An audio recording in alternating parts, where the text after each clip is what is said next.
Merde, ils t'ont laissé sortir. Ouais, ils m'ont laissé sortir. Oh la vache, je suis surpris de te voir, Peg. Je croyais que t'en avais pris au moins pour 20 ans. Je leur ai fait gober que j'étais mourante, alors ils m'ont laissé sortir plus tôt. Maintenant, paie un verre à ta mère et essaie de faire comme si t'étais content de me voir.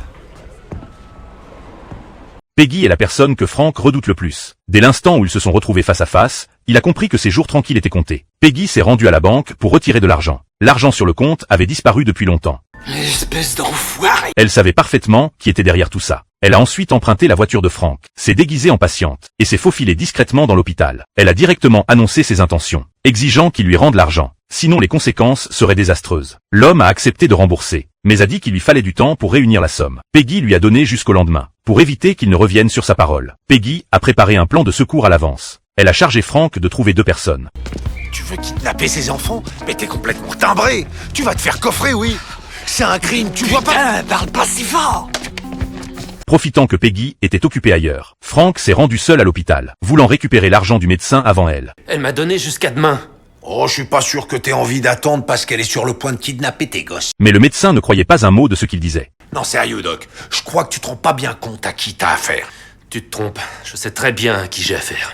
Il a alors sorti 75 000 en liquide, ainsi que plusieurs faux passeports, pour se prémunir au cas où Peggy changerait d'avis.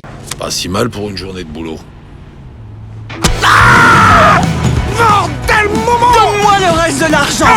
Peggy n'a jamais fait confiance à Frank. Elle avait prévu qu'il cacherait des biens. Et effectivement, Frank a fini par tout remettre. Frank voulait à tout prix renvoyer Peggy en prison. Le lendemain avait lieu la fête de fiançailles de la fille de Sheila. Il savait que Sheila et Peggy avaient un vieux différend. Alors il a délibérément invité Peggy à venir, faisant semblant de ne rien savoir. Sheila a immédiatement fait arrêter la fête en la voyant. Les deux se sont immédiatement disputés. T'as gagné, je vais te faire la peau.